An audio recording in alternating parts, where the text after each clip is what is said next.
It's 6:44 and those images really powerful, and we have warm temperatures this morning. And Emily, I know that conditions are right for that kind of stuff. We don't want to assume what's going to happen, but we do want to make people aware that to look up into the skies, it is a possibility. You know, it's kind of nice that we just had severe weather awareness or preparedness week because we are now dealing with that, and it's springtime. So this is the prime conditions to be dealing with this. So Poplar Bluff, we're looking at you right now. We are on the hot spot right now for severe weather, but you are seeing a beautiful temperature right now into the mid 60s. Those winds now shifting to the south-southwest from 9 miles per hour. But also here's a look at radar on satellite. We're seeing a lot of rain showers popping up, especially into the Boot Heel of Kentucky. And that's going to continue to be the thing that we see going through our afternoon and even into our evening hours as well. Just zooming in, you can see we just had some of those lightning strikes trailing off. Well, all morning long, Paducah has been sitting in a saturated mess, I would say. So we're also going to be seeing a flood threat associated with a severe one as well. So looking at our threat tracker, we are going to be seeing some passing storms later this afternoon, especially into the evening hours and especially into the overnight hours into your early morning on Monday. Let me tell you, I don't want to hype anything up. I don't want to scare anybody, but what I want to do is help you guys be aware. And so that's kind of the job here, is just to make you guys aware that there is a severe threat.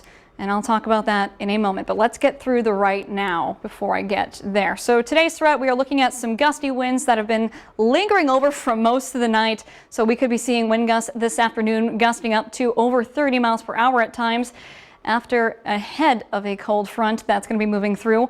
But fun thing here for you, you can actually see that cold front. It's now dipped below St. Louis, and you can see the temperatures coming in at Springfield sitting at 39. Well, we're still in the mid 60s. So that's well over a 30 or a 20 degree temperature difference.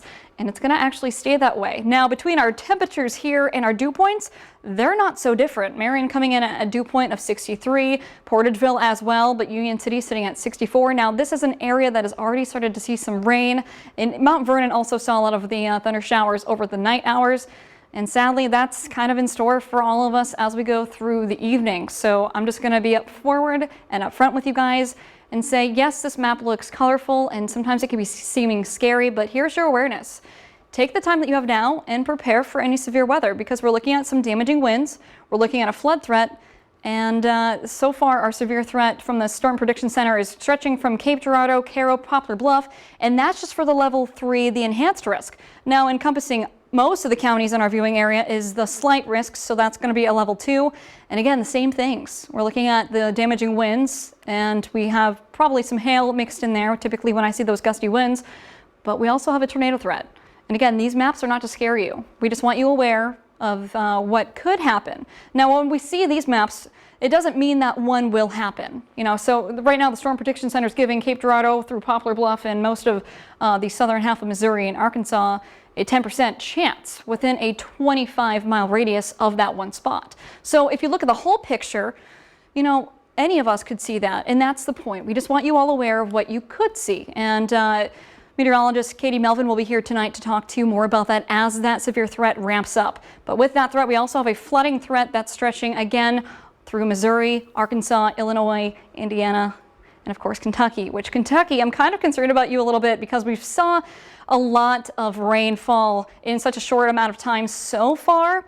And I don't really think that we're going to start to see severe weather really moving through. I don't think that we're going to meet severe criteria this afternoon. When we see some of those storms roll through, I just want you to be aware of that. But later into the evening, this is where things can get dangerous because we're dealing with, yet again, an overnight situation. But again, take caution to the wind and just keep your weather radios with you at all times. And of course, tune into Storm Track 3. We'll be here showing you live coverage, and we'll be here. And you can see this cold front's going to be moving through right when people are sleeping. So that's where we're concerned.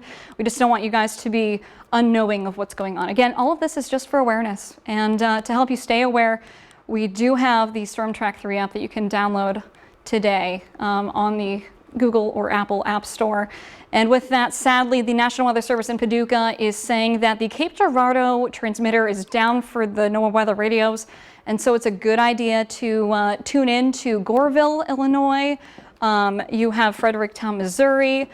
You have a few others to choose from, but if you prefer that you get it from an app instead of, your NOAA weather radio, which is really important because it'll go off at any time, especially for your location, then fine, you can rely on your app. But we really prefer that you get your information, especially from the National Weather Service as well, and here.